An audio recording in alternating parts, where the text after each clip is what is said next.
दोस्तों, छत्तीसगढ़ बीजेपी के द्वारा जारी संकल्प पत्र में प्रदेश के शिक्षकों, कर्मचारियों और पेंशनर्स के साथ साथ बेरोजगार युवाओं के लिए क्या क्या घोषणा किया गया है और कौन कौन से महत्वपूर्ण घोषणाओं से बीजेपी चूक गई है, और साथ ही साथ हम इस वीडियो में यह भी समझने वाले हैं कि क्या कांग्रेस भी बहुत जल्द कर्मचारियों और बेरोजगारों के लिए अपने पत्ते खोल सकती है।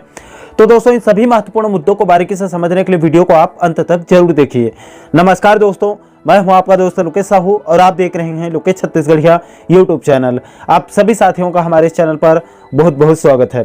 दोस्तों, जैसे कि आप सभी साथियों को पता होगा, कल 3 नवंबर 2023 को छत्तीसगढ़ बीजेपी ने अपना संकल्प पत्र या मोदी गारंटी घोषणा पत्र जारी कर दिया है। दोस्तों, कल शुरुआती दौर में बीजेपी ने प्रमुख रूप से 22 घोषणाओं को सार्वजनिक कर दिया था, जिसको उसी वक्त आपको इस वीडियो में विस्तारपूर्वक बताया था। और कल के वीडियो में मैंने स्पष्ट रूप से कहा भी था कि बहुत जल्द शाम रात तक बीजेपी का पूरा जो घोषणा पत्र है, उसका जो पीडीएफ है, वो पीडीएफ सहित जारी कर दिया जाएगा। उसमें सभी घोषणाएं एक साथ इंक्लूड रहेगा। और दोस्तों, कल जैसे ही इस वीडियो को अपलोड किया, उसके तुरंत बाद इधर बीजेपी का घोषणा पत्र पीडीएफ, जो उसका पीडीएफ है, वो व्हाट्सएप में घूमना भी शुरू हो गया था, जिसको कल रात को ही हमारे टेलीग्राम चैनल पर अपलोड भी कर दिए हैं। अब दोस्तों, सवाल यह है कि बीजेपी ने जो घोषणा पत्र जारी किया है, उसमें प्रदेश के कर्मचारियों और शिक्षकों के साथ साथ पेंशनर्स और बेरोजगार युवाओं के लिए क्या क्या घोषणा किया गया है। तो देखिए दोस्तों, सबसे पहले अगर हम प्रदेश के शिक्षकों की बात करें, तो बीजेपी ने अपने घोषणा पत्र में प्रदेश के सहायक शिक्षकों के वेतन विसंगति दूर करने के साथ साथ सभी कर्मचारियों को क्रमोन्नति का लाभ देने का ऐलान किया है। दोस्तों, ये प्रदेश के सहायक शिक्षकों के लिए बहुत बड़ी जीत है। इससे सहायक शिक्षकों का हौसला जरूर बढ़ेगा, क्योंकि वो पार्टी जिसने राज्य में 15 साल शासन किया है, वो खुद मान रही है कि सहायक शिक्षकों के वेतन में विसंगति है। हालांकि ये भी हकीकत है कि सहायक शिक्षकों के वेतन विसंगति का कारण भी बीजेपी है, लेकिन चूंकि घोषणा पत्र में शामिल करने से किसी भी वर्ग के लिए अपना पक्ष मजबूत हो जाता है। मान लो बीजेपी सत्ता में आ गई, तो सहायक शिक्षकों के पास एक आधार रहेगा कि आपने अपने जन घोषणा पत्र में वेतन विसंगति दूर करने का वादा किया था, अब आप अपना वादा पूरा कीजिए। ये इन लोगों को बोलते बनेगा।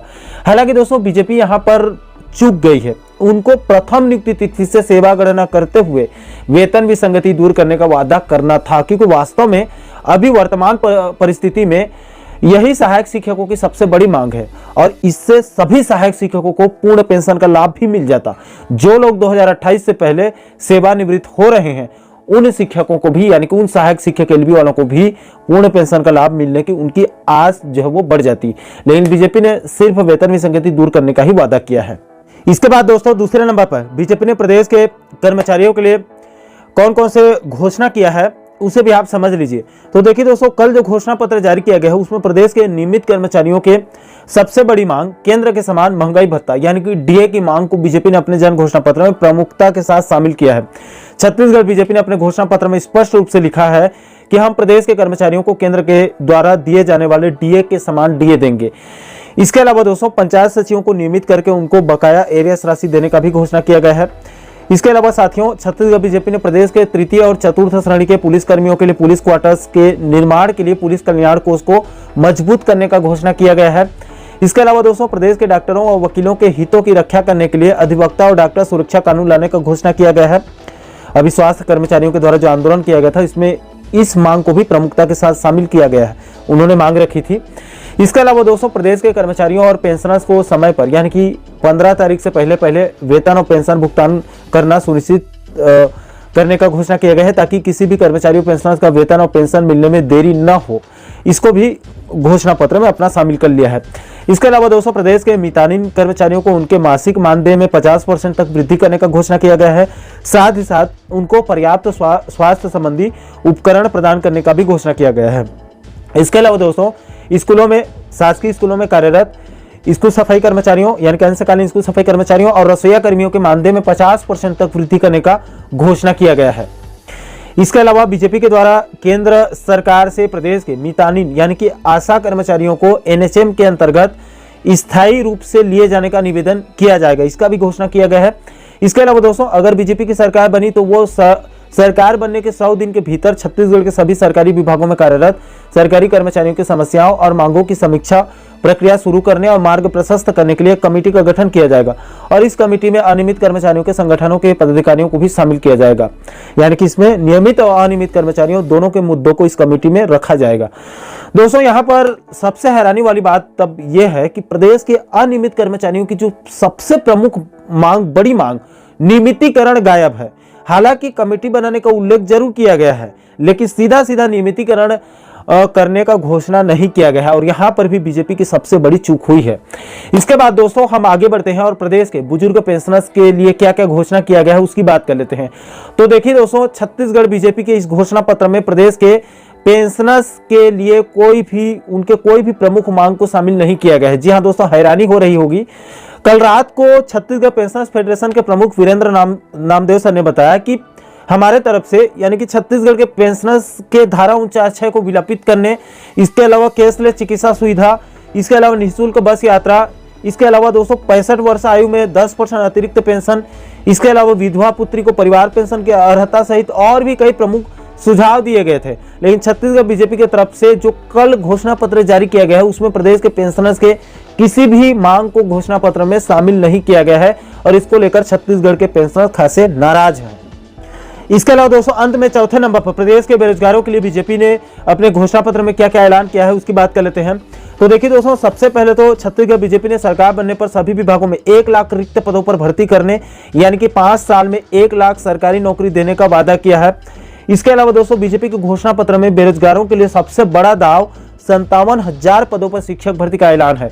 जी हाँ दोस्तों, आपकी जानकारी के लिए बता दूं कि अभी नवरात्रि के समय में प्रदेश में डीएड बीएड बेरोजगार युवाओं ने बहुत मेहनत करके बीजेपी और कांग्रेस के साथ साथ आम आदमी पार्टी के लगभग सभी उम्मीदवारों के पास जाकर उनको ज्ञापन सौंपकर अपने अपने घोषणा पत्र में 57,000 शिक्षक भर्ती को प्रमुखता के साथ शामिल करने की मांग रखी गई थी, जिसको इस वीडियो में उस वक्त आप लोगों को विस्तारपूर्वक बताया भी था।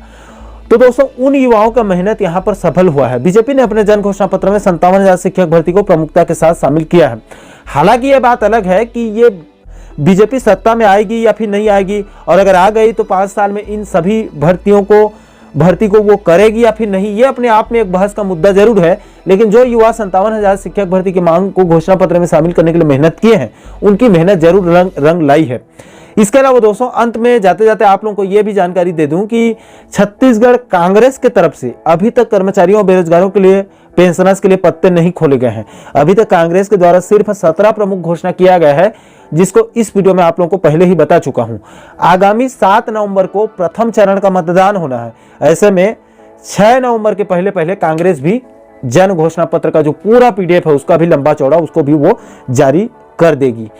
तो दोस्तों, छत्तीसगढ़ बीजेपी के द्वारा जो कल घोषणा पत्र जारी किया गया है उसमें प्रदेश के शिक्षकों, कर्मचारियों के साथ साथ पेंशनर्स और बेरोजगार युवाओं के लिए इन्हीं सभी प्रमुख मुद्दों को शामिल किया गया है।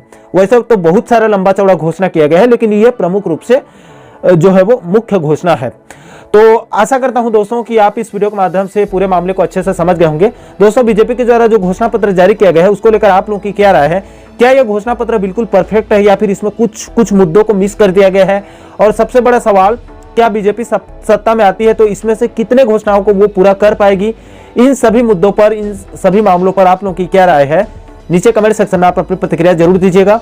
और दोस्तों, आप आगे भी प्रदेश के कर्मचारियों, शिक्षकों के साथ साथ और भी अन्य महत्वपूर्ण मुद्दों पर वीडियो देखना चाहते हैं तो हमारे चैनल को आप सब्सक्राइब जरूर कर लीजिएगा, ताकि आने वाले सभी नए वीडियो का नोटिफिकेशन आप लोगों तक तुरंत पहुंच सके। दोस्तों, अभी के लिए फिलहाल इस वीडियो में इतना ही। मुझे दीजिए इजाजत। मैं मिलता हूं आपसे एक और महत्वपूर्ण मुद्दे के साथ, महत्वपूर्ण टॉपिक के साथ। तब तक के लिए जय हिंद, जय छत्तीसगढ़।